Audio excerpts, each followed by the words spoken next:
Onde é a casa do Senhor? Me diz aí. Ah, é nós, né? Porque aí o pessoal sai de Goiânia, vamos à casa do Senhor. Tu vai para onde está dentro de você? Ou não sabeis vós que sois o templo do Espírito Santo?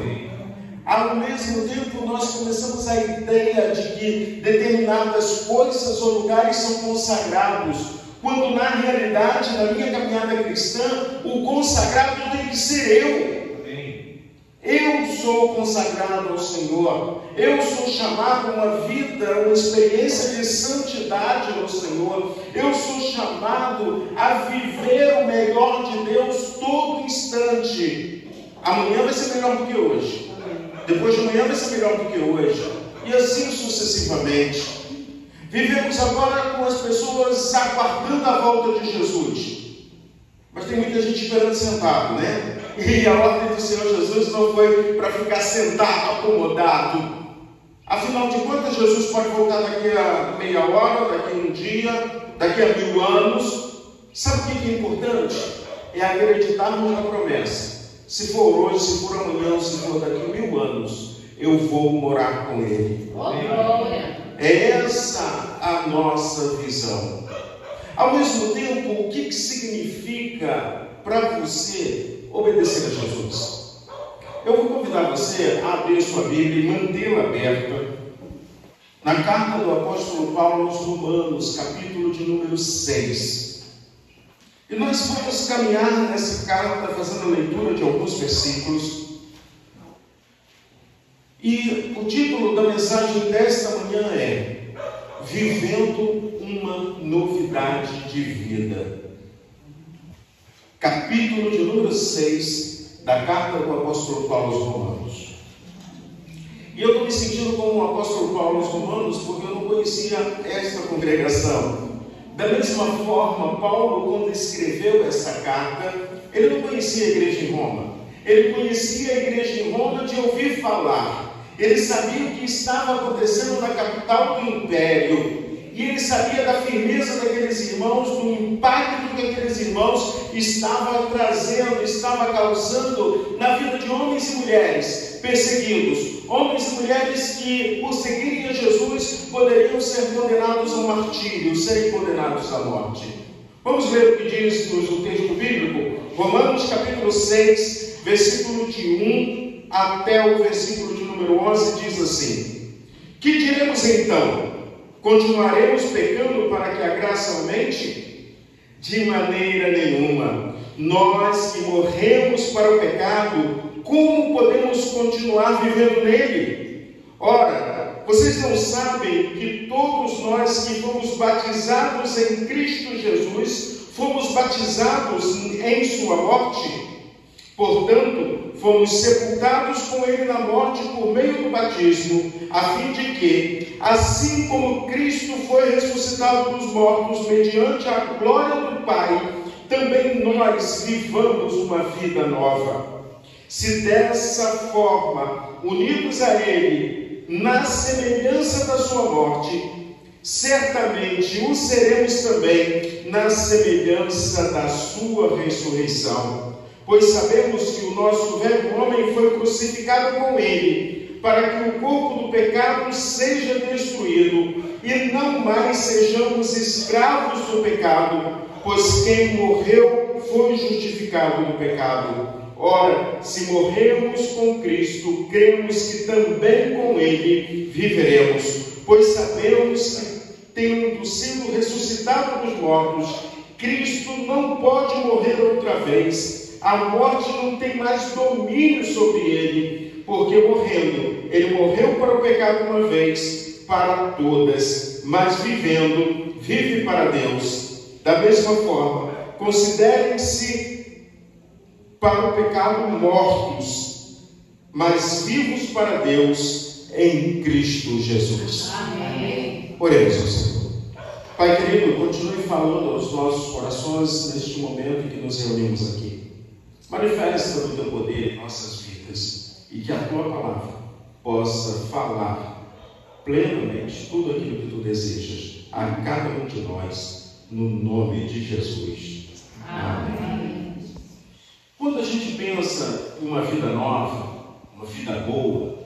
Muitas vezes a gente está pensando, a juventude, em fazer uma faculdade, talvez mudar o emprego.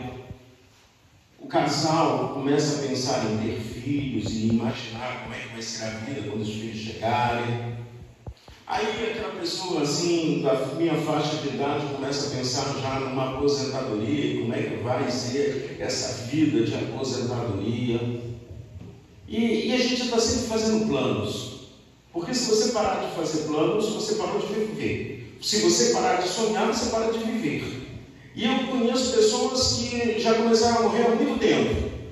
Mas não no sentido de morte e vida que Paulo está falando aqui, aqueles irmãos na igreja de Roma. Ele está falando que ele está nos ensinando que a presença de Cristo na vida do cristão ela é tão impactante que é como se você morresse e ressuscitasse. É como se você olhasse para trás e visse quem era você e hoje você se vê como uma pessoa completamente diferente. Nós somos chamados a sermos diferentes. Nós não somos melhores, nós não somos piores do que qualquer outra pessoa. Mas nós somos chamados por Deus para sermos diferentes. E sendo diferentes, nós somos chamados a fazermos também diferença nesse mundo. E aí então, quando a gente começa a caminhar, a primeira coisa que eu preciso entender é que para viver essa novidade de vida, para viver essa vida nova, eu preciso escolher me identificar com Cristo em sua morte. É tão interessante que a cruz de Cristo tem muita gente fugindo dela. Foge de nada da cruz. Mas o próprio Jesus disse que quem quiser seguir ele tem que fazer o quê? Toma a sua cruz e siga-me. Mas é uma vez só? É todo dia. Jesus mandou, pega a cruz e siga-me. Mas o que acontece? A gente não quer olhar para a cruz. Porque foi nos ensinado que a cruz é um símbolo de vergonha, a cruz é símbolo de derrota, a cruz é símbolo de maldade, a cruz é símbolo de morte.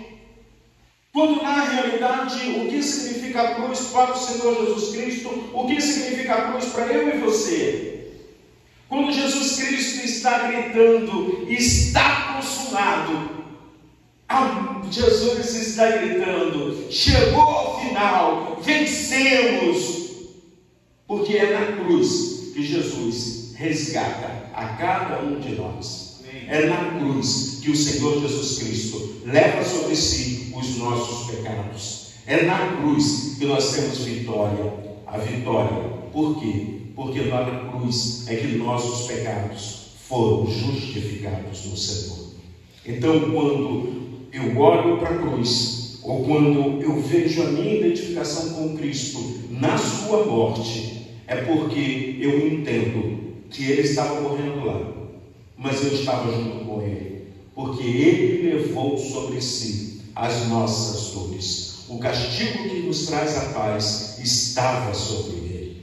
Jesus não tinha pecado, mas morreu naquela cruz, por causa de mim, por causa de você, por causa de nós, que somos pecadores. E aí, quando eu penso na minha identificação com Cristo, na sua morte, que eu olho para a cruz, eu entendo o quanto Deus nos ama, o quanto Deus quer o melhor para cada um de nós. É tão interessante que às vezes a gente volta atrás. Não vou fazer isso. Mas daqui a pouco a gente está fazendo. Às vezes a gente se arrepende de determinadas decisões. Deus não muda. Deus é perfeito.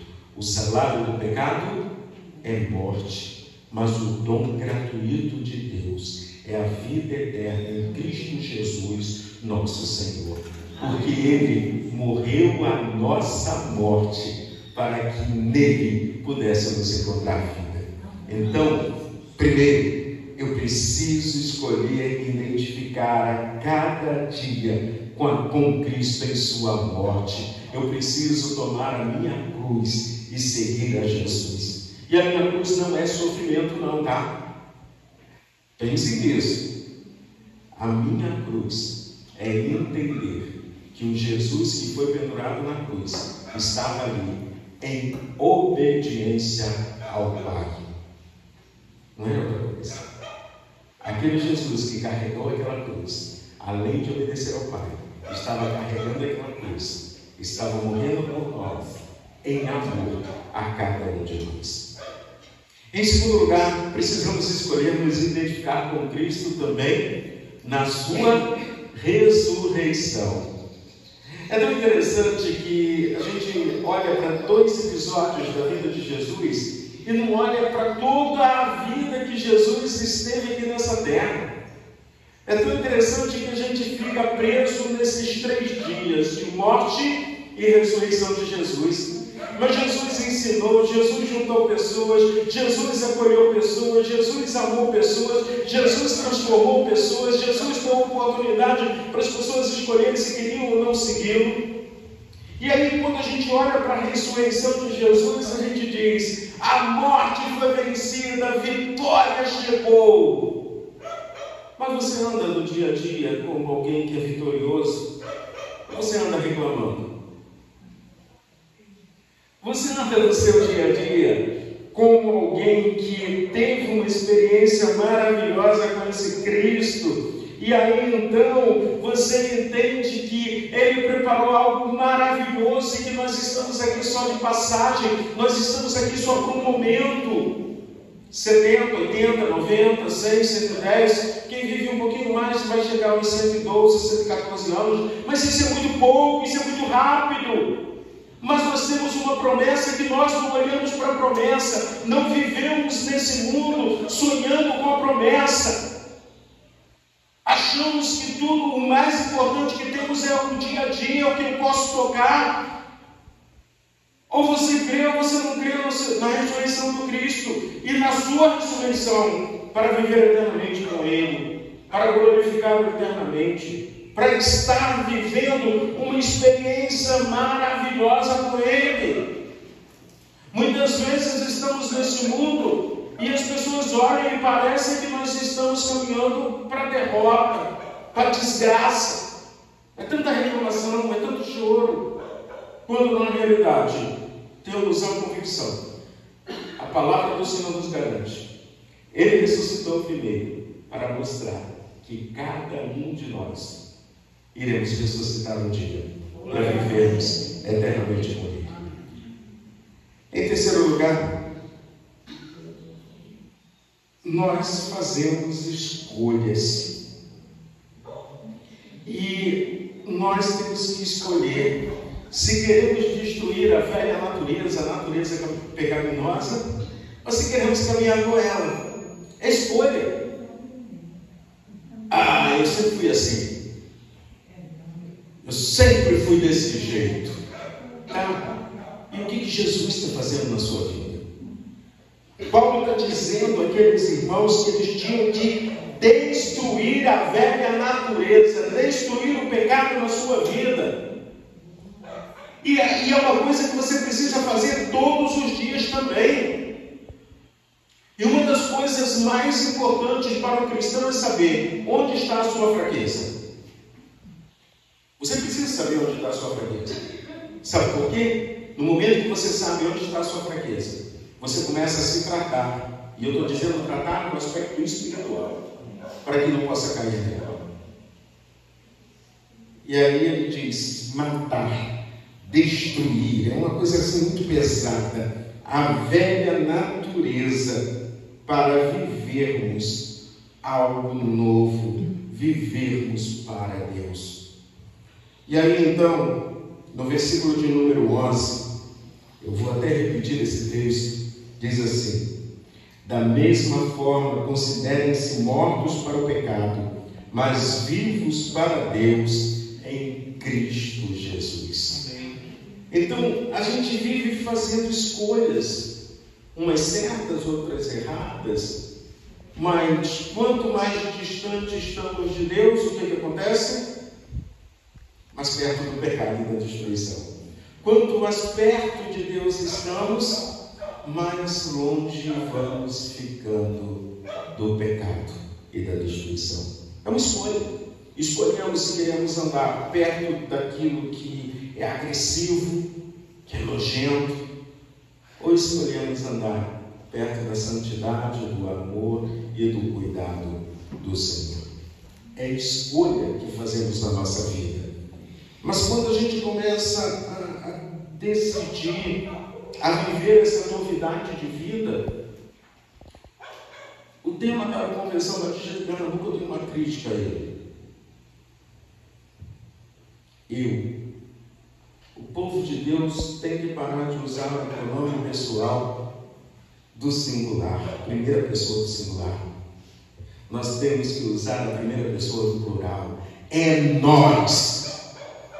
É nós. Tanto que Jesus, quando ensina a oração do Pai Nosso, ele diz: Pai, não é meu Pai, é nosso. Quando a gente olha para o próprio divisa, ele está dizendo nosso. Mas esse mundo hoje vem se tornando cada vez mais o quê? Individualista e egoísta. Cada vez mais isso. E aí então, eu tenho esse presente de Deus, eu tenho a novidade de vida que Deus me deu. Mas aí o que acontece? Eu não divido com as pessoas. Eu não olho para as pessoas que estão à minha volta. Quantas pessoas poderiam estar esta manhã congregando junto com vocês aqui? Quantas pessoas na caminhada da vida nós poderíamos estar abençoando durante a semana? Quantas pessoas nós poderíamos mostrar que vale a pena seguir a Jesus o Cristo? Caminhando para o final, o versículo 22 e 23, nós repetimos muitas vezes na nossa vida cristã, em Romanos capítulo 6, principalmente o versículo de número 23. Nós vamos ler os 22 e 23, que diz assim: Mas agora que vocês foram libertos do pecado e se tornaram escravos de Deus, o fruto que colhem leva à santidade, e o seu fim é a vida eterna. Pois o salário do pecado é a morte, mas o dom gratuito de Deus é a vida eterna em Cristo Jesus, nosso Senhor. Que frutos você está colhendo na sua caminhada? É para você pensar sobre isso. Que tipo de fruto você está colhendo na sua caminhada? Essa porção da palavra de Deus, o Paulo escreve porque estava um julgamento, uma discussão na igreja, de forma muito geral. Eles estavam discutindo o seguinte: com essa história da graça de Deus, vai ficar todo mundo bagunçado, a vida está toda bagunçada. O importante é obedecer à lei, porque tinha a lei para que todo mundo obedecesse. Paulo diz: não é bem assim. A graça de Deus te chama a santidade. A graça de Deus te chama a transformação. A graça de Deus te chama a responsabilidade. A graça de Deus te chama a viver uma vida nova.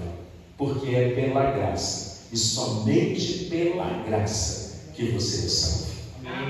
Então, vamos parar de julgar uns aos outros e vamos viver essa graça. Vamos parar com essa questão de um legalismo que não leva a lugar algum. E vamos aprender com Jesus a cuidar de pessoas.